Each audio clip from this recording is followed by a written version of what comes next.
He's lying. He's lying. He's lying. He's lying. He's a president. He knows that you cannot pass a GAA without with a blank. He's lying. He's lying. He's lying. Grabe talaga itong si Tatay Digong niya, no? Muli na naman siyang umaatake. Nung una, tinawag niyang bangag ang ating PBBM. At binawi rin naman niya. Sinabi niyang hindi totoo, di ba? Doon sa Congress hearing sa Quadcom, sinabi niyang hindi totoo. In fairness naman daw sa President. So, kasinungalingan niya yun, di po ba? Inamin niya na nagsinungaling siya at inamin niyang siniraan niya sa PBBM dahil pinakalat niyang bangag. At binawi niya, sinabi niyang hindi totoo. So ngayon naman, muli na naman siyang nag-i-strike dahil dito sa nakadilaw na yan, nakikita niyo nakadilaw na yan na listahan, ano po, na yan ay partial lang na report yan. Bago tayo magpatuloy, hayaan niyo po munang magpasalamat ako sa aking mga matatalinong viewers, sa lahat ng aking mga manunood, silent viewers, supporters, subscribers, friends and relatives na nanunood sa videong ito. And even sa mga bashers ko na hindi pa gaanong nalalaman at naiintindihan ang layunin ng pagbablog kong ito. Sa mga hindi pa po nakasubscribe, please subscribe and like and i-share na rin po ninyo itong video ito para malaman na rin ng marami at nang tayo dumami din po. And para marami nang magising sa katotohanan na hindi tayo dapat nagre-rely sa mga fake news. So, again, inuulit ko po dito sa ating channel ay pawang katotohanan lamang po and only the truth, purely the truth, and nothing but the truth. No fake news po dito. Ang layunin ko rin po dito ay makapaghatid ng inspirasyon, ng katotohanan, at makapagbukas ng isipan, maiparating sa inyo na i-embrace natin ang righteousness and itakwil natin ang mga kasamaan at hindi tamang gawain at sistema sa ating buhay at sa ating bayan. President Bongbong Marcos rejects former President Rodrigo Duterte's allegations that there were discrepancies in the national budget for 2025.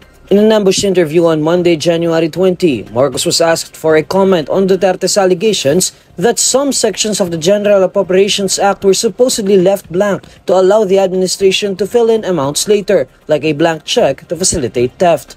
According to Marcos, the former president was lying about the supposed blank appropriations. He's lying. He's a president. He knows that you cannot pass a GAA without with a blank. He's lying. He's lying. He's lying. He's a president. He knows that you cannot pass a GAA without with a blank. He's lying. He's lying. He's lying. He's lying because he knows perfectly well that that doesn't ever happen. Sa kasaysayan ng buong Pilipinas, hindi pinapayagan na magkaroon ng item ang GAA nang hindi nakalagay kung ano yung project at saka ano yung gastos, ano yung pondo. So, it's a lie. In a podcast video posted on Davao City Mayor Sebastian Duterte's YouTube channel on Saturday, January 18, former President Rodrigo Duterte and Davao City 3rd District Representative Isidro Ungab claimed that at least 13 pages of the budget include items with blank appropriations. Earlier Monday, the palace denied the former president's claims, calling it outrightly malicious and criminal.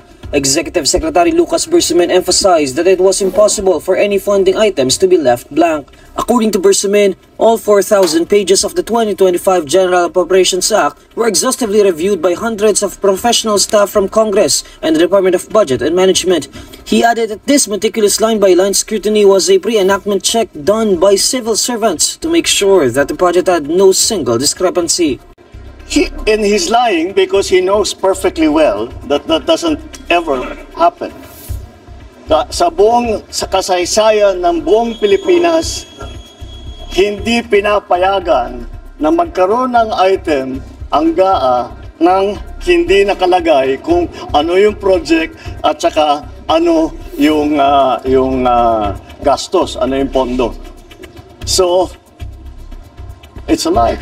Ligawin at lituhin na naman at gambalain na naman ang mga tao upang muli na naman niyang siraan si PBBM. Huwag tayong basta-basta nagpapapaniwala sa mga binavlog ng mga vloggers na hindi natin kino-cross-reference. Yung mga bagay na napaka-importante. Lalo na itong sinasabi ng Tatay Digong nyo. Sa mga hindi pa po nakasubscribe, please subscribe and like. And i-share na rin po ninyo itong video ito para malaman na rin ng marami at nang tayo dumami din po. And para marami nang magising sa katotohanan na hindi tayo dapat nagre-rely sa mga fake news. Thank you so much for watching, and please don't forget to subscribe, like, and share. Again, share. And just like I always say, believe in yourself, believe in God, and share love. Thank you so much for watching, and see you in my next vlog. Have a nice day. God bless you all.